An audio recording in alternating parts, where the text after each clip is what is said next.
Olá, pessoal da enfermagem. Boa noite. Tudo bom? Olha eu aqui de novo, a enfermeira Divânia. Tudo bem? Pessoal, hoje eu queria falar com vocês um pouquinho a respeito de uma doença que é uma preocupação da OMS, Organização Mundial da Saúde, né? Uma doença que nós, da área da saúde, conhecemos como DM. Para quem não é da área da saúde, a DM é a mesma coisa que diabetes mellitus. Aqui, pessoal, na minha página, eu sempre procuro falar em termos técnicos, para que o profissional da saúde possa se habituar com o termo técnico que nós temos que utilizar no nosso cotidiano, no nosso dia a dia. Porém, sempre que for possível, eu vou estar traduzindo os nossos termos técnicos, porque existem algumas pessoas que não são da área da saúde, mas que gostam de visualizar a minha página, que gostam de interagir, de conhecer um pouquinho sobre a área da saúde. Então, vamos falar um pouquinho hoje do diabetes mellitus ou DM para nós profissionais da saúde. O que seria o diabetes, pessoal? O diabetes é uma doença caracterizada pela elevação da glicose no sangue. A diabetes, ela pode ocorrer devido a um defeito na secreção ou na ação do hormônio insulina. Esse hormônio da insulina, pessoal, ele é produzido pelo pâncreas. E a função principal da insulina é promover a entrada de glicose dentro das células, de forma que essa célula ela possa aproveitar toda essa glicose para as diversas atividades do nosso dia a dia, para as diversas atividades celulares propriamente ditas. Assim como um carro, pessoal, precisa da gasolina para poder se locomover, sair de um local para outro, ou seja, é o combustível para a locomoção do carro, o nosso combustível é o açúcar. É o açúcar, pessoal, que dá a energia para que a gente possa fazer nossas atividades diárias, como arrumar nossa casa, deambular, para nós profissionais da saúde, andar quer dizer deambular, né? Para que a gente possa fazer qualquer coisa dentro da nossa vida, pensar, até para pensar, pessoal, nós gastamos energia e nós precisamos desse açúcar para que a gente possa exercer o pensamento, né? A falta de insulina ou defeito na sua ação, ela pode resultar num acúmulo de glicose. E o que a gente diz, para quem não é da área da saúde, que é, o meu açúcar do sangue está elevado. Nossa, enfermeira Divânia, o que é isso? Açúcar no sangue elevado? O açúcar no sangue elevado é a nossa glicose elevada. Quando ela está elevada, a gente chama isso de hiperglicemia. Quando ela está diminuída, a gente chama isso de hipoglicemia. Tanto a hiperglicemia como a hipoglicemia, ela pode causar diversos problemas na nossa saúde, né? A gente tem alguns tipos de diabetes. Eu tenho o diabetes tipo 1, o diabetes tipo 2, o diabetes gestacional. Cada tipo de diabetes tem uma determinada característica.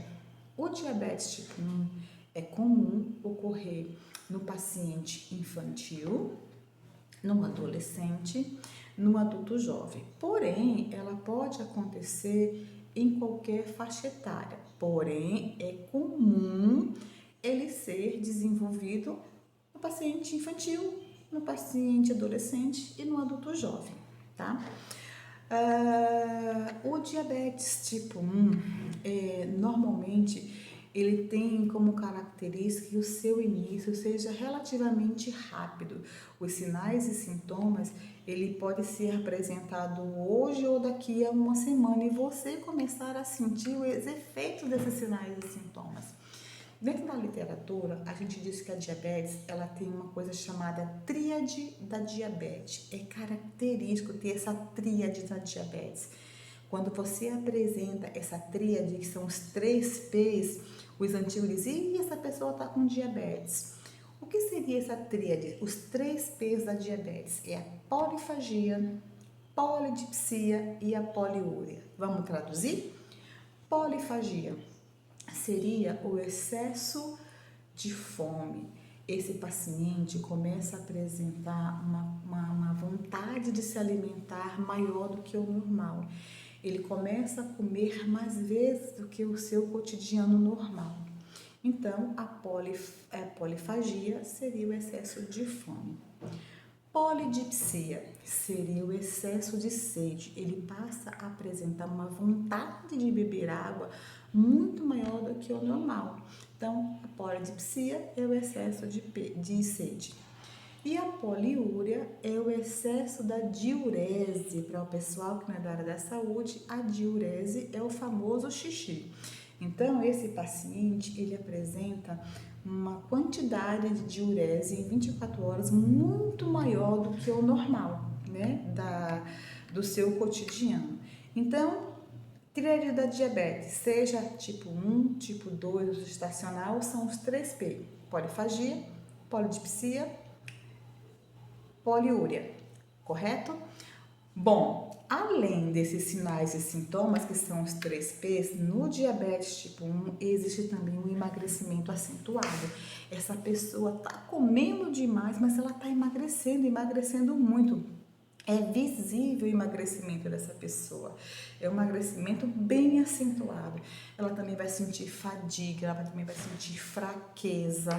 E caso essa pessoa não procure um tratamento, esses sinais e sintomas eles vão evoluir, vai apresentar outros sintomas, por exemplo, sonolência, emese, que são os vômitos, dificuldades respiratórias, que pode levar essa pessoa até o coma. Então, o diabetes tipo 1, pessoal, ele é uma doença que precisa ser tratada, tem que ter cautela, tem que ter atenção, tem que seguir rigorosamente as orientações médicas, porque senão essa pessoa pode evoluir ao coma, né? E aí, em quadros mais graves, ela pode apresentar até a cetoacidose diabética, que é uma condição clínica que leva o paciente à internação, que precisa ser tratado imediatamente. E aí nós temos também o diabetes tipo 2, que também tem a tríade da diabetes: polifagia, poliúria, polidipsia. Lembra, pessoal? Esse tipo de diabetes é muito comum acontecer entre 90% a 85% da população adulta. É muito comum esse tipo de diabetes no paciente com seus 50 e tralalá, né, de idade, mas pode acontecer aos 45, aos 40, principalmente se esse paciente já tiver uma carga genética, uma certa hereditariedade, se ele estiver acima do peso, se ele é sedentário, se ele faz uso de alguns cigarros, por exemplo, se ele fuma, né? Então, tudo isso favorece e influencia no desenvolvimento do diabetes tipo 2. O diabetes, os sinais e sintomas do diabetes tipo 2, como eu já falei, tem os 3Ps, ele também pode desenvolver dores nos membros inferiores, né? Ele pode ter alterações visuais ao longo prazo, ele pode ter alterações visuais e que podem até também desenvolver sinais e sintomas mais tardios que vão complicar a sua vida, né? É comum você ver aquela pessoa com seus 50, 55 anos que ainda não sabe que se tornou diabético, aconteceu um ferimento nele, ele fala assim: nossa, mas não cicatriza nunca esse meu ferimento, o que será que está acontecendo? Pode ser que ali já seja um dos sinais que ele está apresentando para o diabetes, né? E aí ele está com muita sede, está com muita fome, está acordando várias vezes à noite para fazer xixi, para destrezar, diurese. E aí tem que ficar atento a isso, procurar o médico, fazer esses exames laboratoriais, exame de sangue, que é o hemograma, né, glicemia, para ver como é que tá e fazer o tratamento dessa doença, né? E ao contrário do diabetes tipo 1, porque lá no diabetes tipo 1, lembra que eu falei lá na frente que é comum a perda de peso acentuado? No diabetes tipo 2 é comum o aumento do peso, ou seja, essa pessoa desenvolve a obesidade, complicando ainda mais a sua saúde, certo? É muito comum também, segundo a literatura, que as pessoas que desenvolvem o diabetes, ele pode, ao longo de alguns anos, depois da doença instalada, também desenvolver a hipertensão. Por que ele desenvolve a hipertensão? Diz a literatura que a olho nu nós não conseguimos visualizar que o sangue do diabético ele é um pouquinho mais espesso que o sangue de uma pessoa que não é diabética. Mas microscopicamente a gente consegue visualizar que esse sangue ele é um pouquinho mais espesso. E quando esse sangue é um pouquinho mais espesso, o coração ele trabalha com mais intensidade, com mais força. Então ele tem um trabalho maior para poder levar esse sangue para toda a parte circulatória do nosso organismo, para todas as células. Como ele trabalha mais, porque esse sangue é mais pesado, ao longo de alguns anos ele vai desenvolver a hipertensão. Não necessariamente que todo diabético desenvolve hipertensão, mas é comum ao longo de alguns anos, pelo fato do sangue ser um pouquinho mais espesso, ele também desenvolver a hipertensão. Então, pessoal, tem que ficar atento, porque além de ser diabético, você também desenvolver a hipertensão complica muito a sua vida, né? E a pessoa que é diabética, ela tem que ter muito cuidado, principalmente os idosos. Ela não deve utilizar sapatos apertados, porque é comum ela ter uma diminuição da sensibilidade dos membros inferiores. Então tem que secar muito bem entre os dedos, que não pode ter ferimento ali, porque aquele ferimento que pequenininho ele pode ficar muito grande. A cicatrização é difícil, porque o diabetes tem uma cicatrização retardada, né? Então é comum a perda de membros, né? Principalmente de membros inferiores, amputação de parte do pé, amputação de dedo, amputação que vem até o joelho, a dificuldade visual, a pessoa pode desenvolver a cegueira por causa da diabetes, além de mexer com a parte funcional sexual, ele pode desenvolver uma dificuldade para a ereção, né, dificultando aí sua vida nesse setor, né?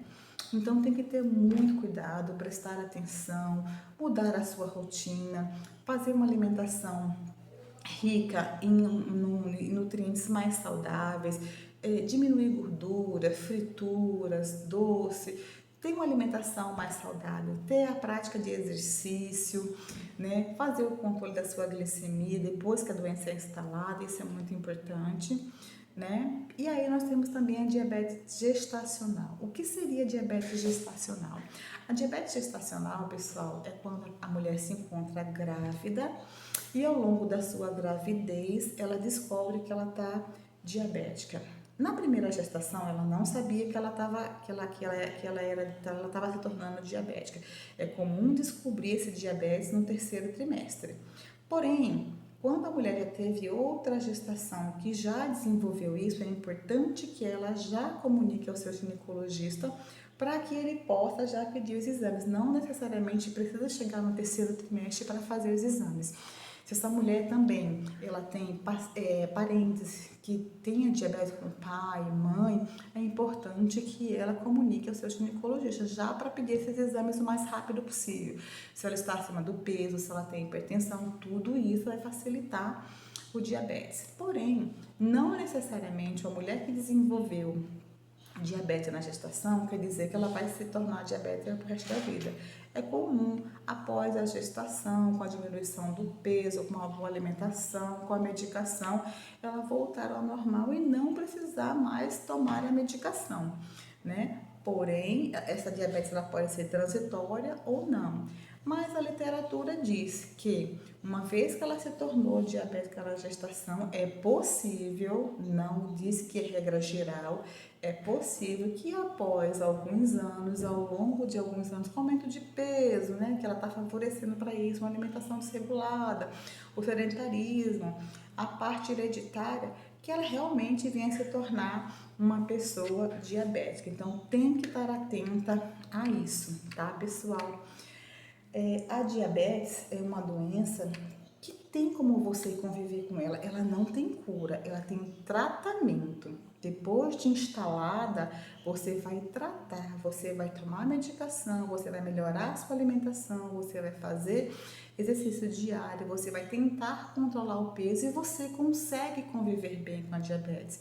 Porém, ela não tem cura. Espero, pessoal, que eu tenha contribuído com você de alguma forma aqui nesse bate-papo que a gente teve, né? E sempre que for possível, vou trazendo mais informação. Uma outra coisa que é importante também falar no diabetes são os valores de normalidade, que eu acho que eu não falei aqui no início, né? Existem valores de normalidade. Diz a literatura que o normal da glicemia é de 70 a 99. Laboratorialmente, a gente diz que é normal de 70 a 99. Se eu estiver abaixo de 70, eu digo que eu estou com uma hipoglicemia. Se eu estiver acima de 99, eu digo que eu estou com uma hiperglicemia. E quanto maior esse número, seja para cima ou para baixo, pior a minha situação. Existem alguns exames que a gente pode fazer, né, que a mulher, o homem, né, pode fazer para saber se a gente está com diabetes, né? São exames laboratoriais, exame de sangue. Então, quando você está grávida, por exemplo, ou não, o médico pode solicitar para você a glicemia de jejum, né? Você ficou 8 horas de jejum, você vai lá e colhe o sangue. Se ele der menos que 125 mg por dl, tá com o pezinho lá e o pezinho cá, porque o normal não é até 99, então cuidado, fique em alerta. A partir de 126 mg por dl, eu já digo que você está com a diabetes. Então, maior que 126 mg por dl já é considerado diabetes. E isso quando você faz o exame de glicemia, você ficou de jejum 8 horas. Também pode ser feito o exame aleatoriamente, em qualquer horário do dia, independente da alimentação que você teve. E aí, se for apresentado um resultado de 200 ou mais mg por dl, também diz para mim que eu sou diabética. Independente do horário que você fez, aleatoriamente, sem ter feito jejum.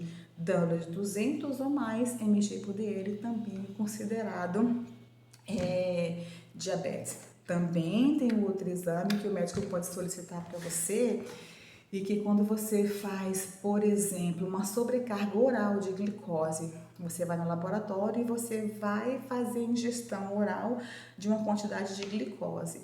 E após você ingerir essa glicose, você também apresentou de 200 ou acima de 200, você também está com diabetes. Porque para quem não é diabético, se eu fizer essa sobrecarga oral da minha glicemia, ela vai ser elevada, porém ela vai estar dentro da normalidade. Entendeu, pessoal? Então, se cuidem da sua saúde, procure ter uma vida o mais saudável possível, faça exercícios, nem que seja 2 vezes por semana, uma caminhadinha, boa alimentação, boa hidratação, que aí, ó, sua vida vai ficar chique. Espero ter contribuído com vocês. Que Deus abençoe a vida de vocês. Sempre que possível, estarei postando novas informações, tá ok? Tchau, tchau. Obrigadinho.